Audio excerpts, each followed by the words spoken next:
다 되게 성실한 학생들이어서 제가 꼭 만나 뵙고는 싶었어요. 고맙습니다. 아니에요. 저 수업에서 다 하지 못했던 이야기들을 여긴 현장에서 다 할 수 있으니까 제가 시작을 할게요. 오늘은 고잉그레이에 대해서 굉장히 궁금하셨고 고잉그레이 보고 싶다 그랬고 저희 모델분 이제 직접적으로 보셨으니까 나중에 색깔을 바뀌는 건 제가 다 전달을 해드릴게요. 먼저 제 소개를 할게요. 저는 여기 보시게 되면 얼굴형에 맞는 커트와 체형 분석 및 CMB 퍼스널 컬러, 이거 아까 설명을 드렸죠. 이제 퍼스널 컬러를 하면서 퍼스널 컬러가 왜 필요한지에 대한 얘기도 한번 드리고 싶어요. 우리가 예전에는 머리 위에 상체 위에만 머리를 자르면 된다고 생각했는데 자르는 게 아니라 커트도 남기는 거거든요. 근데 얼마큼 남겼을 때 이 사람의 얼굴형에 가장 예쁠까를 생각하는 게 저는 미용사의 자세라고 생각해서 체형 분석, 얼굴형 분석, 그 다음에 색깔 분석까지 다 해서 디자인을 해드리는 방향으로 미용이 이끌어져 갔으면 좋겠다는 생각을 갖고 지금 임하고 있습니다. 저는 지금 여기 헤링크 살롱 대표고요. 그 다음에 제가 제 포트폴리오 중에서 두 가지가 가장 의미가 있어요. 하나는 미국 LA에서 뮤지엄이라고 우리나라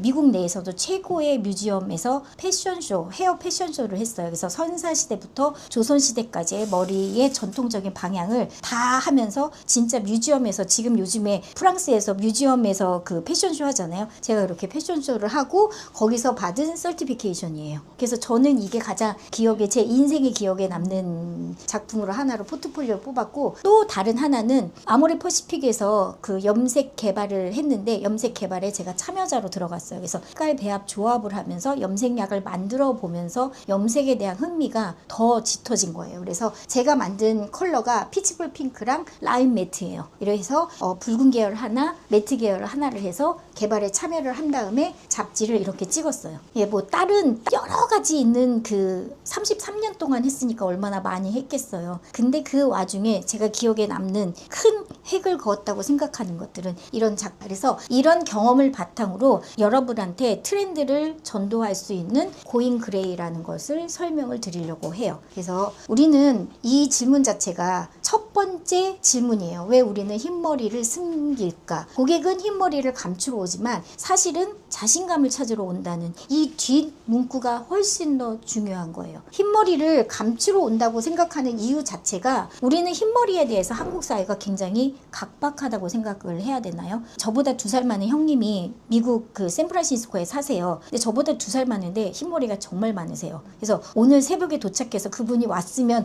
그거를 보여드렸을 텐데 그러지를 못하니까 그분 같은 경우는 2살 많으면 저랑 그렇게 나이 차이 없거든요. 그런 중반을 넘어간 건데 그분은 흰머리를 그대로 가지고 간 채로 길거리를 돌아다녀도 그 형님 자체를 굉장히 특별하게 보거나 다른 시선을 보지 않아요. 근데 우리나라는 좀 흰머리에 대한 가혹한 시선이 있어요. 지저분하다. 그 다음에 왜 그렇게 다니냐. 그 다음에 회사에서도 그런 거에 대해서 조금 복장을 단정히 하라라는 이런 거를 받게 되다 보니까 우리나라에서는 흰머리를 그냥 다니는 게 굉장히 힘든 과정인 거죠. 내 자존감이 바닥으로 떨어지게 마련이 돼요. 그래서 오늘 그런 바꾸기 위해서 목표가 4가지를 정했어요.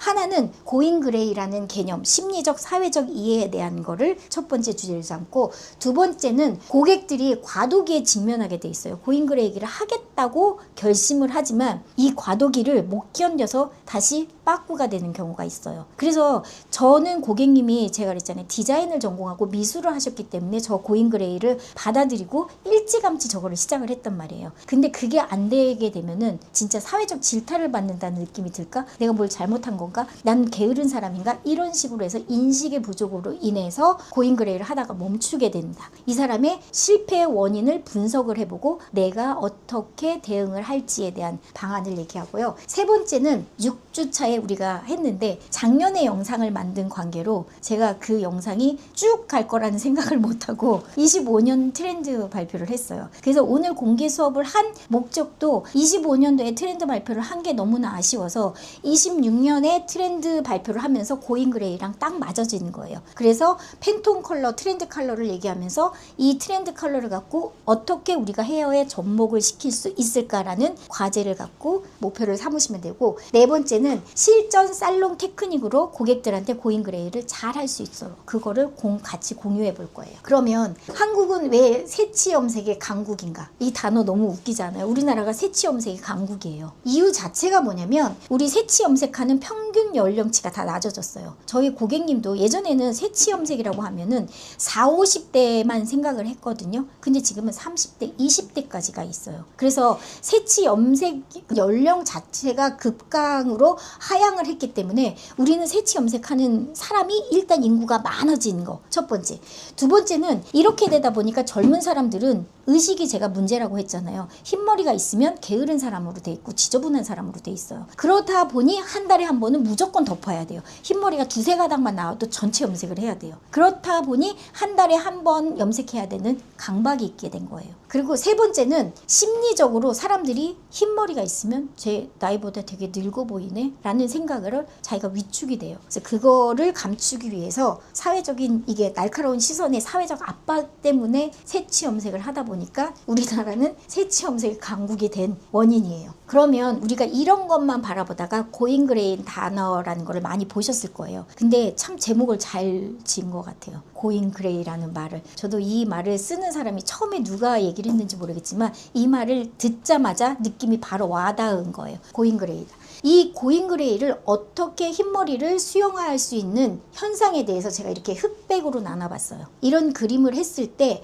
나이 듦이 과연 부끄러운 것일까? 저는 제가 나이가 들어감에 따라 좋은 장점이 있어요. 조금 더 제가 뾰족해지지 않더라고요. 그래서 내가 이 흰머리를 어떻게 받아들이느냐에 따라서 디자인이 될 수도 있고 흰머리가 될 수도 있는 것 같아요. 그래서 고잉그레이는 자연이 준 무기이자 하나의 당당한 디자인으로 태세 전환을 하면 이거는 디자이너로서 승리가 되는 거예요.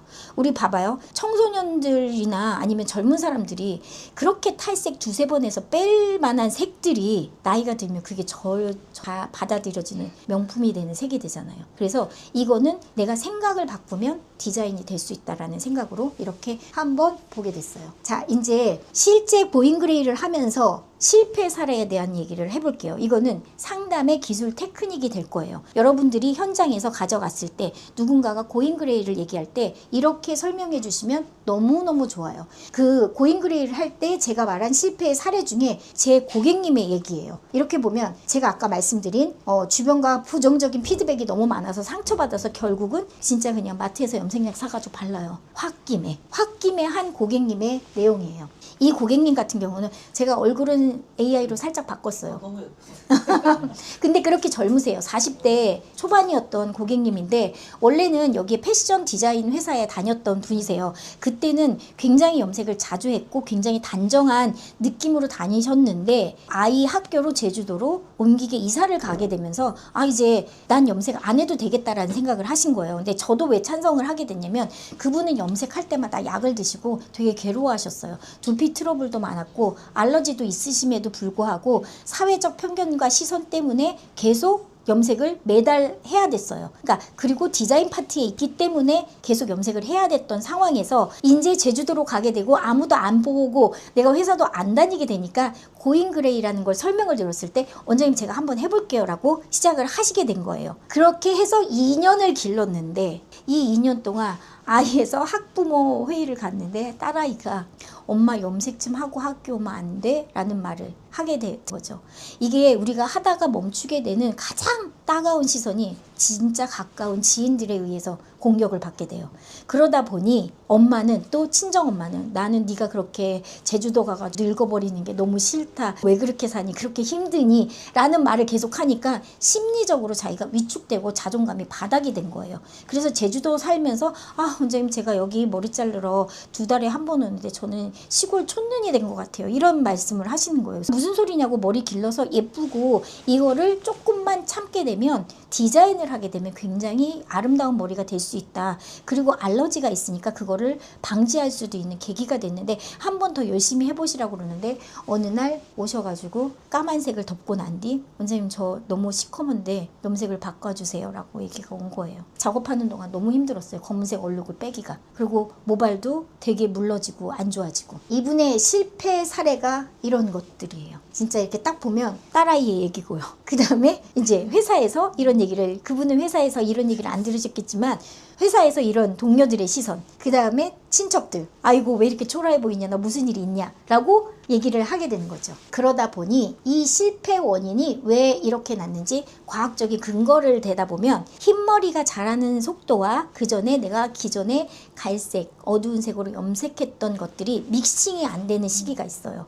이 믹싱이 안 되는 시기가, 이분은 2년 완전히 더 넘으셨거든. 믹싱이 안 되는 시기를 못 견디는, 이게 디자이너의 디자인 없이 이렇게 견디는 건 불가능한 일이에요. 이렇게 반반 치킨이 되면 이거 괜찮아 보이겠어요? 이거 못 견딜 것 같죠? 그래서 이 경계선을 없애는 것 때문에 이 실패 사례가 첫 번째 드러나고요. 두 번째는 멜라닌의 한계예요. 우리는 그 페오멜라닌이 아니고 유멜라닌이기 때문에 그 잡지에서 보는 흰머리나 젊은 애들이 흰 색깔을 뺀 그렇게 은빛 찬란한 흰머리가 안 되고 멜라닌 색소로 인해서 누렇고 약간 떠 보이는 색으로 되기 때문에 흰머리를 무작정 기르게 되면 이렇게 지저분하고 세련되지 못한 모발이 되기 때문에 고잉그레이를 하기가 어려운 거예요. 또 세 번째 실패 원인은, 여러분 흰머리 자라보시는 분들 흰머리가 없기 때문에 잘 모르실 거예요. 저는 이제 흰머리가 나면 흰머리가 제가 생머리임에도 불구하고 약간 곱슬거리게 진행이 돼요. 그래서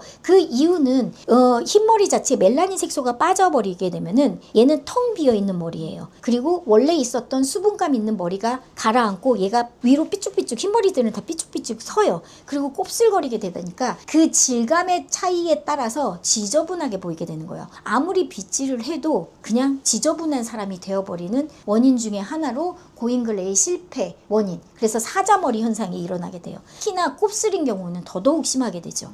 이제 좀 시각적인 시선을 돌려서 제가 6주차에 발표했던 팬톤에 대한 얘기를 해볼게요. 왜냐면 앞에 설명드렸던 고잉그레이가 색채학이랑 연관이 돼 있어요.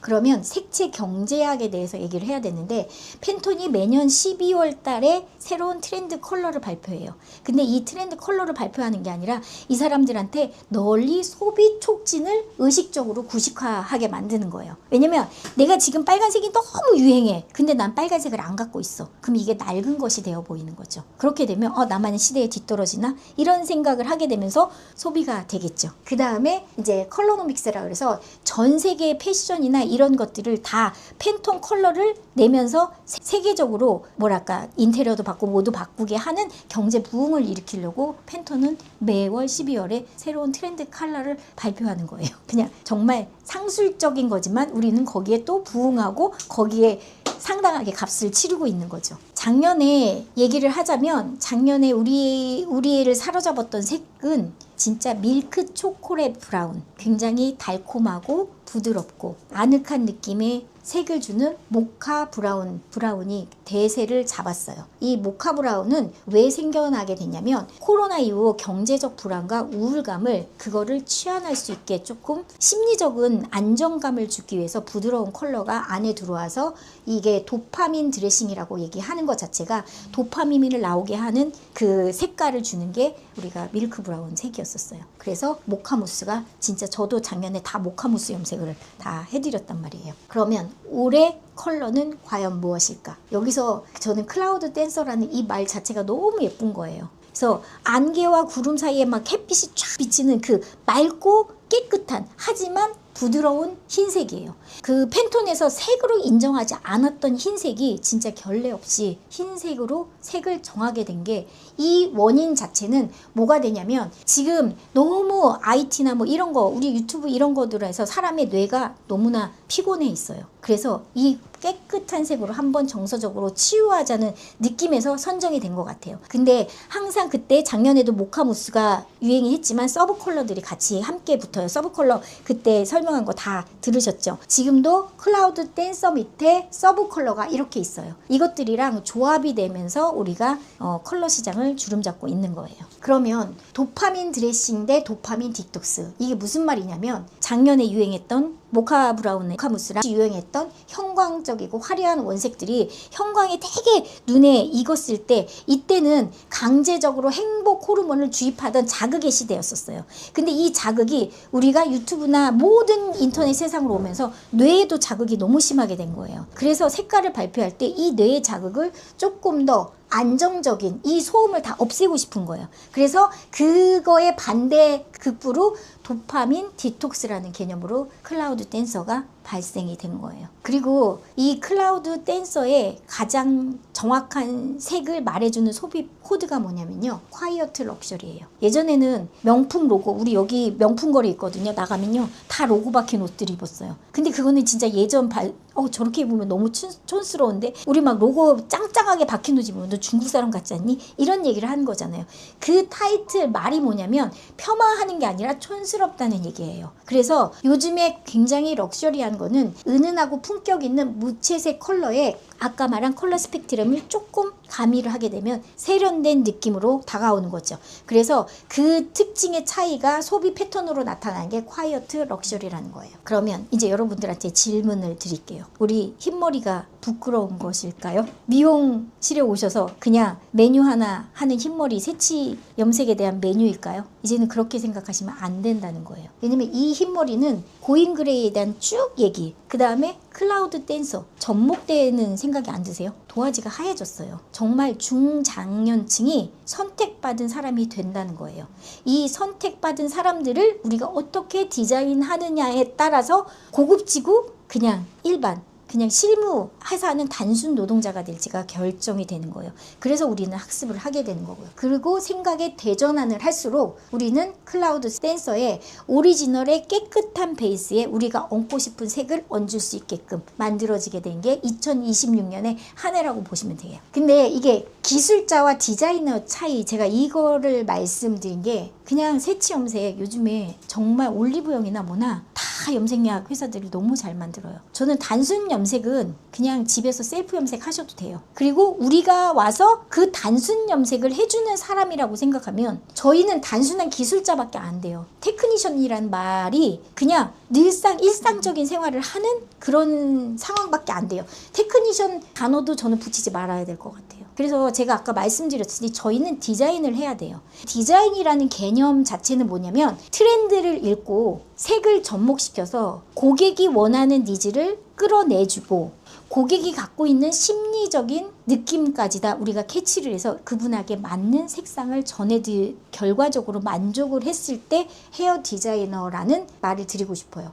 그래서 저는 우리나라 미용하시는 분들이랑 외국에 미용하시는 분들이랑 제가 유학했을 때 일부러 외국 디자이너한테 머리를 받아봤어요. 가장 큰 차이점은 뭐냐면요, 거기는 카운셀러 역할을 해요, 디자이너들이. 그리고 사회적 스테이터스 자체가 미용사라는 우리나라의 개념보다 훨씬 더 높아요. 준의사급이에요.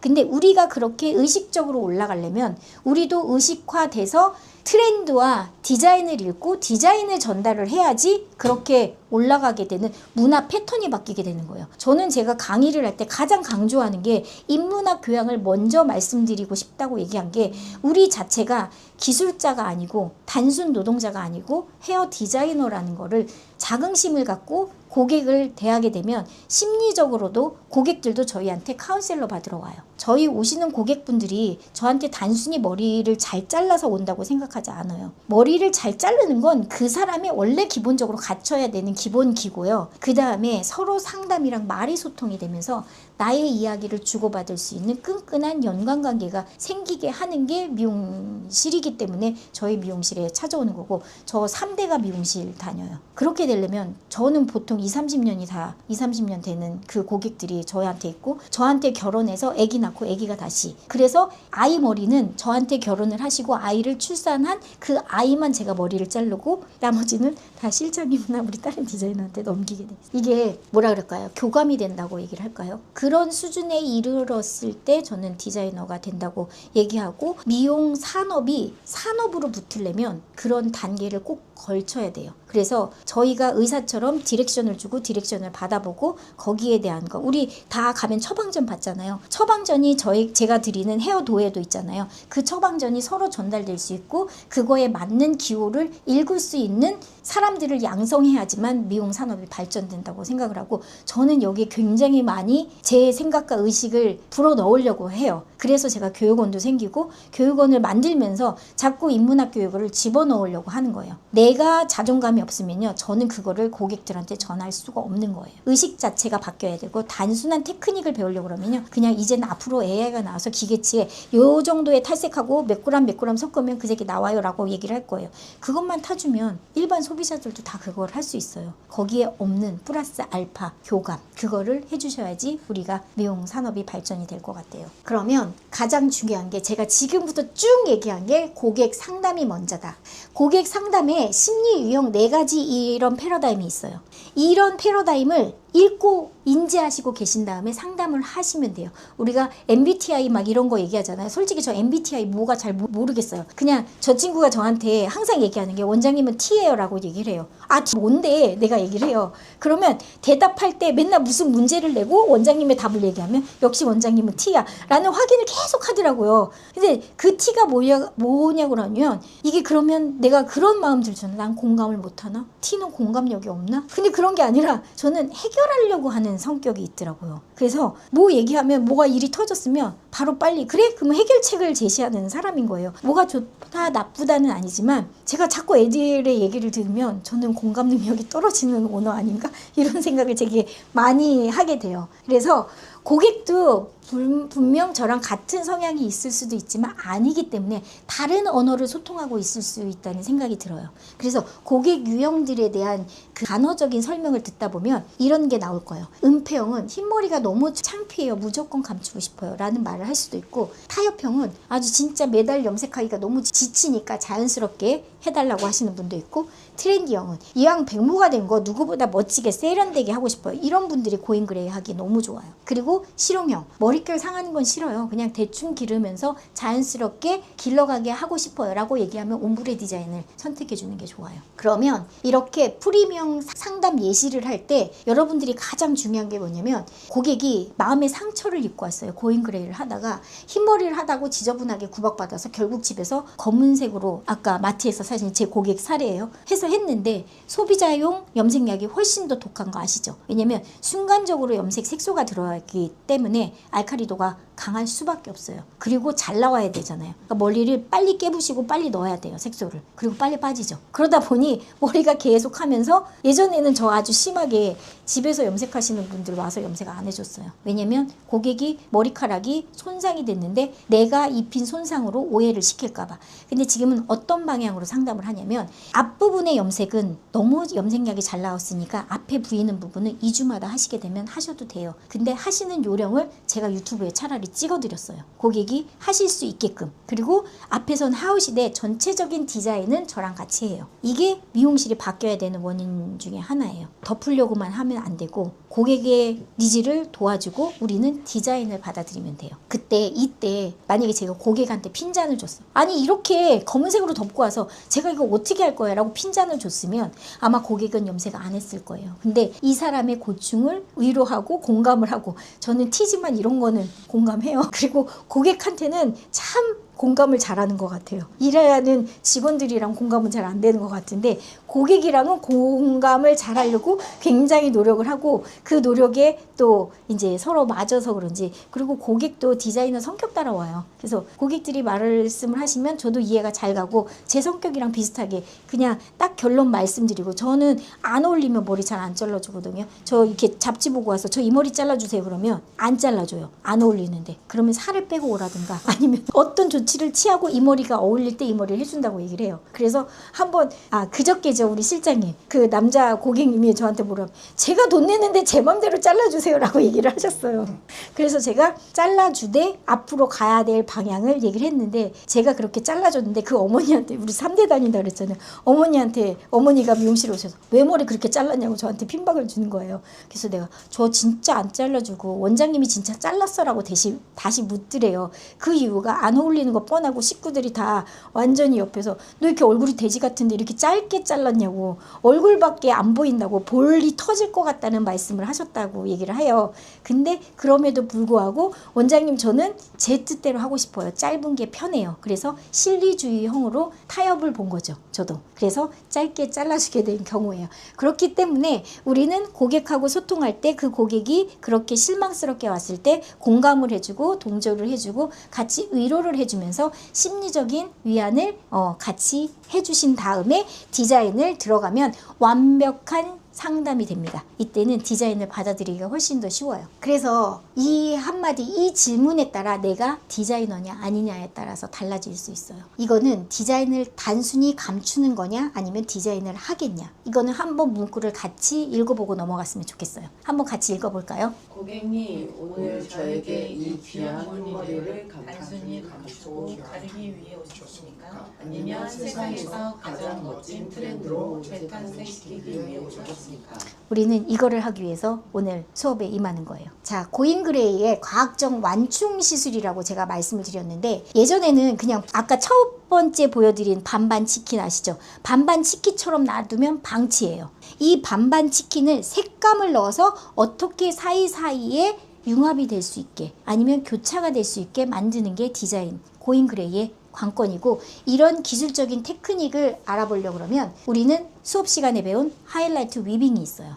하이라이트 위빙은 모발 전체를 염색하는 게 아니라 가느다란 꼬리빗으로 정교하게 속간해서 그쪽을 밝게 해서 명도 차이를 극명하게 둬서 입체감을 만드는 과정이에요. 저 흰머리 많다고 얘기했잖아요. 저 근데 흰머리 많은 사람처럼 안 보여요. 그냥 원래 머리 색처럼 보여요. 단지 좀 밝게 했구나 라는 얘기를 하는데, 저 여기 보이세요? 다 위빙 넣은 거예요.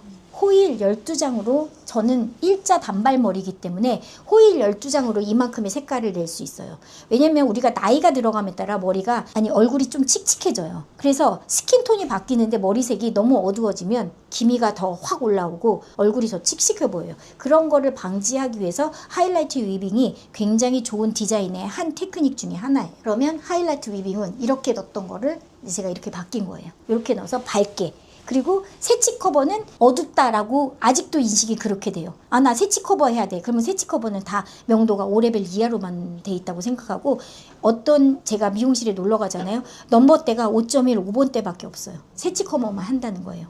그렇게 되면 저희는 단순히 뭐라 그랬죠? 기술자밖에 안 된다고 그랬죠. 디자이너가 아니라. 그렇게 되시지 마시고 이렇게 디자인을 해서 전체적으로 밝게 하되 새치는 커버하되 밝은 명도를 유지할 수 있는 하이라이트 위빙 방법을 쓰시면 돼요. 다음에는 솜브레. 솜브레는 제가 한 게 솜브레나 마찬가지예요. 되게 파인 헤어를 떠서 얇게 해서 그라데이션을 하는 게 솜브레고, 하이라이트는 조금 더 불규칙적이지만 조금 더 포인트가 더 있을 수도 있어요. 그렇기 때문에 솜브레, 그래서 소프트 옴브레라는 말을 해요. 이런 테크닉을 써서 고잉그레이를 가는 기점이죠. 굉장히 소프트하게 돼 있어요. 얘도. 그래서 컬러가 아사무사하게 되면서 흡기하면서 아, 저런 색이 나와? 라고 얘기를 할 수 있는 거죠. 이거는 굉장히 파인하게 뜬 거예요. 그래서 처음부터 끝까지 같은 색으로 되되 같은 하이라이트를 아주 곱게 뜬 예시예요.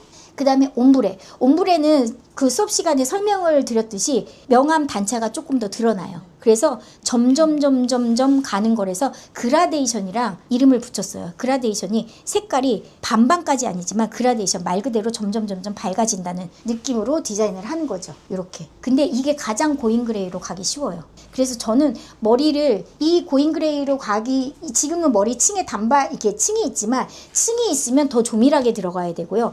일자 머리에서는 좀 더 루즈하게 크게 파트별로 가도 돼요. 루즈멜트. 이게 우리가 여지껏 배운 거에 하이라이트고 종합적인 내용이에요. 뿌리는 똑같이 웨빙을 뜨되 루즈멜트, 뿌리가 뭐라 그랬죠? 스펀지에 살짝 번지듯이 번져가는 거예요. 물론 이거는 조금 테크닉적으로 훈련이 많이 돼야 돼요. 근데 루즈멜트 기법은 거의 많이 쓰이고 있어요. 그래서 어떤 시술을 나오냐게 되면 이렇게 나오게 돼 있어요. 제가 뿌리에 똑같은 이 색을 썼거든요. 이거 넘버에 7번을 썼어요. 그리고 조정색을 조금 더 쓰고 얘 여기에 바른 거는 거의 2.10에 가까운 어두운 색을 바르고 하이라이트를 따로 빼고 하이라이트 뺀 자리에는 우리가 그 보색을 처리를 한 다음에 다시 한번 컬러를 덮으니까 뿌리는 어둡게 나오면서 점점 그라데이션 돼요. 근데 이렇게 되면은 이질감이 덜 들어요. 그리고 다음에는 뿌리 염색만 할 때도 뿌리만 어두운 색으로 해도 이게 눈썹 밑에까지 자랄 때까지는 그렇게 극명하게 이질감이 안 드러나기 때문에 이런 루즈멜트 기법을 사용하시는 게 가장 저는 고인 그레이로 갈 때 좋은 방법인 것 같아요. 물론 이거는 많이 훈련이 돼야 돼요. 잘못하면 어두운 색이 밑에 베이스에 받치기 때문에 얼룩지기가 너무 쉬워요. 자, 그러면 오늘 모델 디자인을 계획을 쭉 말씀드릴게요. 우리 모델 고객님 한번 예전에는 한 달에 한 번씩 염색을 하셨던 분이에요. 근데 이 디자인을 받아들이고 나서 지금 3개월 되신 모습이거든요. 이렇게 원래 우리 한분이세요, 이분은. 그래서 저렇게 3개월 동안 저렇게 색을 해도 정말 이질감이 드러나지 않게 이렇게 보이게 돼 있어요. 색이 너무 예쁘죠? 네, 고인 그레이의 완성작이고 제가 정말 이렇게 하셨을 때 이거를 굉장히 잘 받아들여 주신 분이에요. 이거는 상담의 능력도 있지만 고객님의 그 의식 차이도 있으시라고 생각을 해요. 이게 서로 맞았을 때 이렇게 좀 잘 유지할 수 있는 컬러가 나올 수 있을 것 같아요. 네, 이따가 뵐게요. 그래서 이분은 거의 80% 이상의 색, 근데 제가 아까 말씀드렸듯이 매니큐어나 이런 걸로는 잘 덮지 않는다고 얘기를 한 게 매니큐어를 덮었을 때는 채도가 높기 때문에 조금 더 촌스러울 수 있어요. 그래서 염색약으로 믹싱을 해서 저렇게 가는 과정. 지금 이따가 실습을 하게 되면은 하고 난 다음에는 조금 더 어두워요. 근데 색이 빠지면서 저렇게 나오면서 같이 색깔이 번지게 돼 있어요. 저희가 하는 고인 글레이 테크닉은 그럴 거고 저분 같은 경우는 미리 아까 반반 치킨이었을 때 다 탈색을 한 상태예요. 그래서 그 클라우드 댄서 저 흰머리에 희망색 포인트 베이지 바이올렛 색을 어울 거예요. 자, 오늘 마지막 장인데요. 오늘 3시간 동안 우리가 실습과 이론을 함께 달려갈 거예요. 여러분 눈 크게 뜨고 이제 사회적 현상, 인식 다 바뀔 거에 대한 준비를 하시게 되면은 이제 실습으로 이동할 것입니다. 오늘 이론 어떠셨어요? 전반적으로 다 했을 때 여러분한테 큰 도움이 되고 정말 그 발상의 전환이 되는 기회가 됐으면 좋겠습니다. 감사합니다. 교수님, 흰머리 염색하는 거죠? 그럼요. 그러니까 흰머리의 명도랑 검은색의 명도를 줄이는 거예요. 네. 그 격차를. 그 흰색도 여러 가지가 있지 않습니까? 백장미라고. 그럼요. 흰색이 사람의 멜라닌 색소에 따라 다르게 나오세요. 그래서 그 흰색에 대한 거는 이 사람이 흰색일 때 따뜻한 그 클라우드 댄서가요. 말하게 되면은 진짜 극명한 흰색이 아니에요. 깨끗한 흰색이지만 깨끗한 흰색은 쿨톤에도 가깝고 부드러운 흰색은요. 웜톤에도 가까워요. 두 가지 말이 복합이 돼 있어요. 그렇기 때문에 쿨톤, 웜톤 베이스라는 거를 고객분의 색을 보고 흰색을 만들 때 굉장히 빛나는 흰머리가 나왔다라고 얘기를 하면 쿨톤에 가까우니 쿨톤에 가까운 색을 위에 얹어주시는 게 좋고 웜톤에 가까운 사람, 모발이 흰머리를 봤는데 흰머리가 약간 누리끼리하다라고 하면 웜톤의 따뜻한 색을 이 바이올렛 색은 중성색이에요. 근데 중성색 말고 거기 위에 따뜻한 웜톤에 우리가 말하는 자줏빛을 조금 더 얹어도 괜찮겠죠. 이렇게 흰색을 염색을 해주시면 돼요. 흰머리는 축복받은 색이에요. 베이스가. 그냥 두는 게 아니라 그렇죠. 색을 얹어주는 거예요. 자연모에서 매치되는 그 기간은 짧고 어느 정도 길어지면은 염색이 들어가는 거네요. 네네. 띠가 지는데 우리 예전에 띠는 그냥 반반으로 딱 이렇게 라인이 선이 그어졌는데 고인 그레이를 하면 라인이 그어지는 게 아니라 세로선으로 미세하게 퍼져요. 그렇기 때문에 이질감이 덜한 거죠. 이질감이 덜하기 때문에 기간을 연장할 수 있는 거예요. 오늘 실습해 보겠습니다. 베이지색이 먼저 들어가 있어요. 베이지 톤이라는 게 이렇게 베이지색이 먼저 받쳐주고 근데 이게 일반 염색약이랑 좀 달라요. 바이오 프로그래밍이라고 머릿결이 좀 덜 상해요. 네, 이거랑 그 다음에 베이스 주조색이 약간 저분이 쿨톤이 있기 때문에 그레이에 블루랑 바이올렛은 우리 보색중화 하려고 이렇게 다 넣는 거예요. 물을 게을리 하는 동시에 나는 뒤처질 수밖에 없어요. 그래서 뒤처지지 않으려면 내가 공부를 하고 내가 공부한 거를 고객들한테 전달을 해야지 그 가격을 받지, 그거 안 하고 있던 거를 답습하면서 가격을 받는 건 저는 자기 실격이라고 생각을 해요. 그러니까 계속 여기 솔직히 왜 우리가 한 곳에서다가 미꾸라지 있는 통에다 맥이 넣잖아요. 정말 통통하게 잘 살잖아요. 여기 무너지는 미용실 많고 저는 고객하고 대화할 때 정확하게 제 가치를 인정해 달라고 얘기를 해요. 아까 저 고객님처럼 제가 어떤 말을 했을 때 핑퐁이 되는 그런 구조라고 할까? 직업 여성의 의식을 갖고 미용을 머리에 대한 투자를 하거나 돈이 아무리 많아도요. 정말 머리 염색하는데 3만 원에 벌벌 떠시는 분도 있어요. 근데 몇 천만 원짜리 옷을 사고 백을 사요. 가치를 어디 두느냐에 따라 틀리는데 저는 고객이 자기의 전문성을 가지는 사람들이 훨씬 더 많아요. 그렇기 때문에 그 전문성이 여기 있고 포커스가 아이한테 있지 나한테 있지 않아요. 저는 여기 오시는 분들이 주체가 나이기를 바라는 거고 디자이너도 내가 잘나야지 된다고 생각을 해요. 그래서 끊임없이 이렇게 훈련하고 저는 공개 수업 하는 목적 자체가 거기 온라인에서 배우지 못하는 의식 전달을 해주는 거, 펴치는 사람 중에 한 사람이 되고 싶고 미용을 하는 이유가 고객과의 교류예요. 저희 미용하기 제일 잘했다고 한 이유가 뭐냐면요. 저희 아빠 갑자기 수술을 잘못해서 아팠는데 저한테 연대 세브란스 최고의 뇌 그 수술하시는 분이 저희 손님이었어요. 연대 세브란스 병원을 다 뒤집어서 수술을 바로 집주의를 바꿔서 3년 더 사셨어요. 그거는 저는 고객이 주는 힘이라고 생각을 해요. 그 고객이 주는 힘은 뭐냐면 유대관계예요. 고객님이 아까 제가 밥 못 먹을까봐 저 작은 빵을 사오기 위해서 가진 마음이나 제가 그걸 받아들이면서 고객한테 다시 드리는 마음이나 이게 서로 소통이 되니까 되는 것 같아요. 그래서 그런 관계를 많이 가져 미용을 하게 되면 미용이 질리지 않을 것 같아요. 저는 미용이 너무 사랑해서 이렇게 하게 되는데 자꾸 너무 상업적인 거나 고객을 객단가로만 생각하시면 단가 곱하기 얼마 뭐 하루에 외출을 해야 되고 뭘 해야 되는데 그렇게 따지잖아요. 사람을 물건으로 보는 느낌이 들어요. 그리고 디자인에 대해서 깊게 파고 들어갔을 때 어떤 점이 있냐면 내가 시술을 한 거를 내가 결과치를 정확히 봐야지 눈이 높아져요. 근데 계속 옮겨가고 왜 우리 컨베이트 벨트에 이렇게 옮겨가서 그 자리만 하잖아요. 그러면 진짜 코끼리 다리 잡고 있어요. 코끼리를 본 적은 한 번도 없고. 코끼리를 봐야지만 되는 거죠. 눈이 바뀌어야 돼요. 그래서 저는 눈이 바뀌는 첫 번째 1번이 뭐냐면 잡지 많이 보라는 거예요. 지금은 잡지가 없어졌는데 저는 아직도 잡지 보라고 그래요. 잡지를 많이 봐야지 이게 눈이 높아져요. 그리고 뭐가 예쁜지 안 예쁜지를 나름대로 명령을 해요. 이렇게 하게 되면 좀 오늘이 진짜 눈이 바뀌는 시선이나 의식이 바뀌는 전환점이 됐으면 바라는 거예요. 시술할게요. 기본 베이스 N약이 들어가야 돼요. 왜냐면 빨로 파가 있어야지만 흰머리에서 저 베이스가 맞춰지기 때문에 빨파가 없으니까 흰색이 되는 거예요. 빨로 파가 돼야지 갈색이 되니까 이거는 세 개가 보색 중화가 됐기 때문에 갈색이 되잖아요. 그게 2주차 과제예요. 2주차 과제를 흰머리에다가 먼저 얹는 베이스 작업을 하는 거예요. 빠르세요. 저요? 네, 그게 기본 빨로파가 탄 기본 베이스 약이 들어간 상태에서 이게 세 가지 색을 섞은 거죠. 네네 세 가지 색의 기본 베이스가 들어갔는데 기본 N명도 약이랑 그 다음에 제가 전체적으로 컨셉이 애쉬 바이올렛을 한다고 했기 때문에 애쉬색을 조금 넣었고요. 그 다음에 바이올렛색을 조금 더 얹은 거예요. 근데 기본 베이스는 빨로파가 들어가 있는 기본 N약이 들어간다는 얘기예요. 명도를 높이면 색깔이 연해져요. 네, 같은 색에다가 명도를 넣어도 되고 크리어도 넣어도 되고 근데 이제 시간이 지남에 따라 발색이랑 퇴색이 한꺼번에 이루어지기 때문에 그거는 시간이 지나면 이제 야극제를 다시 타야 되죠. 똑같은데 그러면 15분 있다가 다시 나와서 바를게요.